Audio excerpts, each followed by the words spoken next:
हाथरस में जिस दलित बेटी के और उसकी मौत हो गई, जिसके बाद उसके माँ बाप को अंतिम संस्कार का मौका नहीं दिया गया, क्या यही हिंदू राष्ट्र है? माननीय विधायक थे कुलदीप सिंह सेंगर, जिनके ऊपर बलात्कार और हत्या के आरोप लगे, उसके जो है ना औरत को टिकट दे दिया गया बीजेपी से। तो अब तक बाबा पर FIR होता और बाबा जेल के पीछे होते।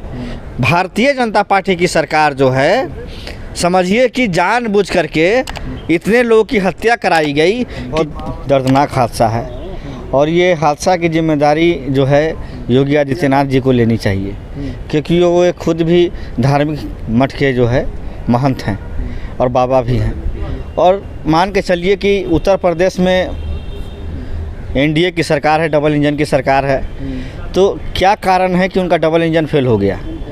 दिल्ली में नीट का देखिए, पूरे देश के युवाओं का जो है भविष्य खतरे में चला गया। 24 लाख युवाओं ने जो एग्ज़ाम दिया था वो सारा पानी में मिल गया। और बताइए, वहाँ का जो शासन प्रशासन था, जो DM हैं, कप्तान हैं, क्या उनको इंटेलिजेंस ने बताया नहीं था कि भीड़ 2 लाख या 2.5 लाख हो सकती है, कि उन्होंने 70,000 या 80,000 की दी थी परमिशन? तो सवाल ये उठता है कि जब वहाँ का इतना बड़ा कार्यक्रम था जिसमें इतने बड़े संख्या में लोग आए, अनुमान नहीं था ना कि इतनी संख्या में लोग आ जाएंगे। अनुमान कैसे नहीं होगा? हाँ। जब जब सरकार आपकी है तो आपका इंटेलिजेंस, विजिलेंस, CID क्या कर रहा है? क्योंकि आपकी जानते हैं कि देखिए, हम लोग पॉलिटिकल लोग हैं, सरकार में हम भी रहते हैं और रहे हैं, कई राज्यों में हमारी सरकार है, तो इंटेलिजेंस से ये मालूम चल जाता है कि इस बाबा के कार्यक्रम में इतने लोग आ सकते हैं। अनुमान पहले से होता है, तो उस हिसाब से जो है उसका इंतज़ाम किया जाता है। लेकिन भारतीय जनता पार्टी की सरकार जो है, समझिए कि जानबूझ करके इतने लोगों की हत्या कराई गई कि जिससे देश में जो भारतीय जनता पार्टी की जो विफलताएं हैं, उनकी जो नकारापन है, उसको कैसे हम जो है ना छुपाएं। क्योंकि नेता प्रतिपक्ष राहुल गांधी जी ने जो लोकसभा में जो आवाज़ उठाया, उस आवाज़ की चर्चा देश विदेश में इतनी होने लगी कि उस मुद्दे से ध्यान भटकाने के लिए इस तरह का हादसा हुआ है और इसको जो कराया गया है। अगर नहीं कराया गया होता तो अब तक बाबा पर FIR होता और बाबा जेल के पीछे होते।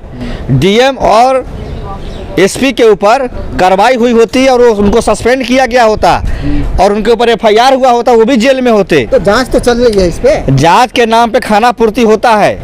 कोई भी जो कमेटी बनती है उसको सिर्फ जो ना कागजों में लिख दिया जाता है, लेकिन ज़मीनी स्तर पे कुछ होता नहीं है। जो जाने चली गई, क्या जांच करने पे वो जो है ना जाने वापस आ जाएंगी?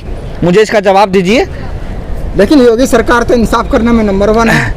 इतना इंसाफ करने में नंबर 1 है कि उनके मंत्री जो है केंद्र में थे, बृजभूषण शरण सिंह, जब उन पे बलात्कार का आरोप लगा तो उनके बेटे को टिकट दे दिया गया। उनके घर पे क्यों नहीं चला बुलडोजर? उसके अलावा उन्नाव में जो कांड हुआ, उनके जो माननीय विधायक थे कुलदीप सिंह सेंगर, जिनके ऊपर हत्या के आरोप लगे, उसके जो है ना औरत को टिकट दे दिया गया बीजेपी से। ये क्या ये न्याय है? हाथरस में जिस दलित बेटी के साथ बलात्कार हुआ और उसकी मौत हो गई, जिसके बाद उसके माँ बाप को अंतिम संस्कार का मौका नहीं दिया गया, क्या यही हिंदू राष्ट्र है? क्या इस देश में जो दलित है, जो पिछड़ा है, जो अति पिछड़ा है, जो आदिवासी है, क्या वो हिंदू नहीं है? क्या हिंदू सिर्फ चंद लोग हैं? भारतीय जनता पार्टी के लोग ही हिंदू हैं, RSS के लोग ही हिंदू हैं? अभी आप क्या मुझे बताइए। आपने कहा चंद लोग हिंदू, लेकिन वही राहुल गांधी भी तो भाषण देते हैं सदन में हिंदू के ऊपर। उसको क्या है? उन्होंने हिंदू का परिभाषा बताया है। अच्छा, हिंदू का परिभाषा क्या है? प्यार, शांति और सच्चाई। भगवान श्री कृष्ण ने जो गीता में लिखा है कि सबसे बड़ा जो धर्म होता है हिंदू का, वो शांति होता है। लेकिन अशांति फैलाया किसने? पूरे देश में नफरत और जहर का माहौल भारतीय जनता पार्टी और RSS ने फैलाया है। और इस तरह का जहर का काम करना ये बीजेपी और RSS वालों का काम होता है। और जिस तरह से बीजेपी RSS इस तरह का जो काम कर रही है, उस पर राहुल गांधी ने कहा कि भारतीय जनता पार्टी पूरा हिंदू नहीं है, RSS पूरा हिंदू नहीं है, बजरंग दल पूरा हिंदू नहीं है। आज जब लोकसभा में चुनाव हुआ है तो 65% वोट हुए हैं, उसमें से कुछ परसेंट वोट बीजेपी को मिला, कुछ परसेंट वोट समाजवादी को मिला, कुछ परसेंट वोट कांग्रेस को मिला, टीएमसी को मिला, आरजेडी को मिला और क्षेत्रीय पार्टियों को मिला। क्या सब जो है हिंदू जो है बीजेपी को वोट दिए हैं क्या? ऐसा तो है नहीं। बहुत सारे हिंदू हैं जिन्होंने अपने अपने राज्य में अपने अपने क्षेत्रीय मुद्दे पे वोट दिए हैं, तो क्या उनको आप हिंदू नहीं मानते हैं? उस भाषा पे बाबाओं को आहत किए हैं राहुल गांधी जी। वो बाबाओं से हम कहना चाहते हैं कि आपके जो सत्संग में जाते हैं क्या वो सिर्फ बीजेपी के ही लोग जाते हैं? क्या उसमें कांग्रेस, समाजवादी, आरजेडी और जितनी भी पार्टियां हैं देश में, क्या वो लोग नहीं जाते? क्या मैं हिंदू हूं तो क्या मेरी आस्था नहीं है क्या? मैं अगर यादव समाज से आता हूं तो मेरे जो है कुल देवता भगवान श्री कृष्ण है, तो क्या मैं मंदिर में नहीं जाता हूं? क्या मुझे हिंदू नहीं मानेंगे? अखिलेश यादव को आप हिंदू नहीं मानते हैं, तभी तो आपने उनका आवास को गंगा जल से धुलवा दिया। क्या कारण रहा कि एक वर्तमान का रहा हुआ उत्तर प्रदेश का मुख्यमंत्री जब अपना आवास खाली करता है तो उसको गंगा जल से आप धुलवाते हैं, और ये साबित करते हैं कि इस देश का ओबीसी और एससी एसटी हिंदू नहीं है, वो क्षुद्र है। अगर क्षुद्र है तो आप उस क्षुद्र का वोट क्यों लेते हैं? देश के प्रधानमंत्री क्षुद्र और एससी एसटी के पैर क्यों धोते हैं? नहीं धोना चाहिए। एक आदिवासी महिला को आपने राष्ट्रपति बना दिया, लेकिन जब लोकसभा का उद्घाटन का समय आया तो आपने उनको दरकिनार कर दिया। क्या कारण था? कि वो आदिवासी महिला थी, इसलिए ना आपने उनसे नहीं उद्घाटन करवाया। अब बाकी आपने पूरे देश के लोगों को बुलाया, कहाँ कहाँ से बाबा लोग आए, हर धर्म के लोग आए। लेकिन एक राष्ट्रपति का जो संवैधानिक अधिकार होता है कि लोकसभा का जब शिलान्यास हो या उद्घाटन हो उसमें देश का प्रेसिडेंट जाता है, लेकिन आपने उसमें कहीं नहीं पूछा। चाहे वो रामनाथ कोविंद जी हो, चाहे अभी के जो है ना वर्तमान की हमारी माननीय राष्ट्रपति महोदया है। तो ये संदेश पूरी दुनिया ने देख लिया कि ये ऐसे हिंदू हैं जो एक दलित और ओबीसी एससी एसटी हिंदू को मारने का काम कर रहे हैं। आरोप लगा रहे हैं आप बीजेपी के ऊपर। आरोप ये हमारा सच साबित होगा। हाँ। आप देखिए क्या कारण है कि दलित बेटी का बलात्कार हुआ और उसके माँ बाप को अंतिम संस्कार का मौका नहीं दिया। वहाँ का डीएम एसपी और माननीय योगी आदित्यनाथ जी मुख्यमंत्री थे। क्या हिंदू धर्म में अंतिम संस्कार का अधिकार किसे होता है?